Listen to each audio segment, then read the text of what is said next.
Just another day for Cheryl and her mother, Louise. Cheryl, brilliant and at one time a master-level social worker, had a stroke at 39. Today, Cheryl cannot speak, but is still brilliant. Living with a condition called aphasia, she enjoys a fulfilling life. But it wasn't always this way.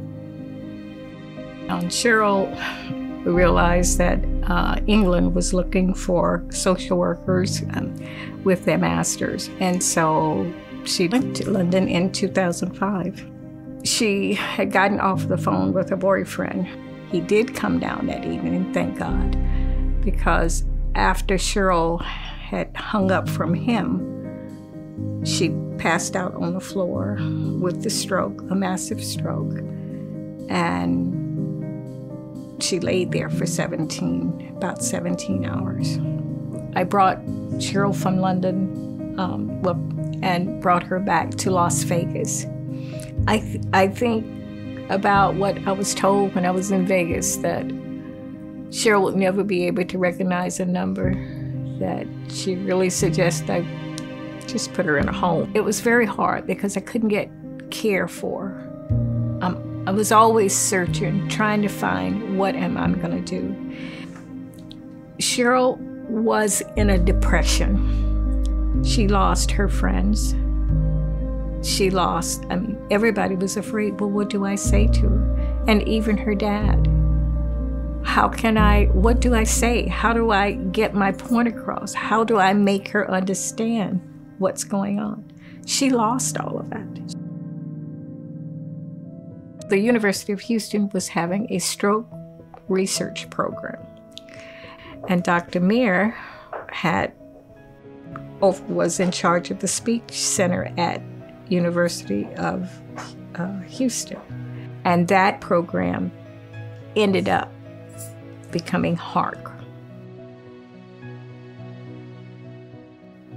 When someone has aphasia, the challenges they face day in and day out can be devastating. And what is critical for the recovery from aphasia is that they be in an environment that supports their efforts to communicate and build that confidence and regain that sense of self. Now Cheryl is regaining her confidence and sense of worth through the friends and community she has found at HARC, Houston Aphasia Recovery Center. But Cheryl is not alone in other ways, too. There are 2.5 million people in the U.S. with aphasia who have lost, in varying degrees, their ability to understand or express speech due to brain trauma from strokes, injuries, and more. There are 43,000 in Houston alone. HARC is helping as many as it can to live fully functional lives. They are participating in art, music, book clubs, and most importantly, socially interacting. And I think we see the evidence of that empowerment in someone like Cheryl, where she, when we first met Cheryl, was very reticent to initiate or engage in a conversation or participate in a conversation. It was clear that she understood what it is we were talking about, but she was reticent. And now, when you see Cheryl, she's like a different person. So she welcomes people as they come to HARC. She has them sign in. She has a role to play. And she gets to, throughout the day there, engage in an enriched environment. She has just improved daily. A lot of things she loves. She loves painting. She loves the book club. She loves the art class. And she loves the music. So she just enjoy going and doing. HARC has given her confidence, and it is the best program, period. One of the leading centers for aphasia research, HARC is, first and foremost, a people place. Cheryl knows that as well as anyone. So it's critical that we find ways for that person to regain as much of their self as possible.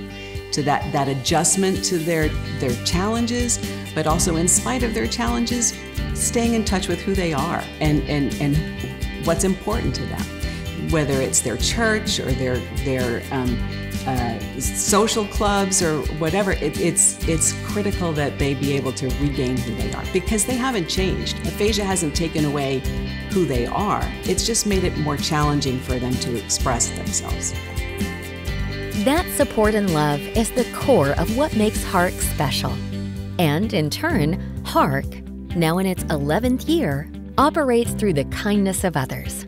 It is reliant upon the generosity of those with true awareness, individuals who understand the importance of assisting others who yearn to be relevant once again. With ongoing support, HARC will continue to grow, expanding to satellite locations throughout Houston, enabling even more people with aphasia to have their voices, in some form, heard again.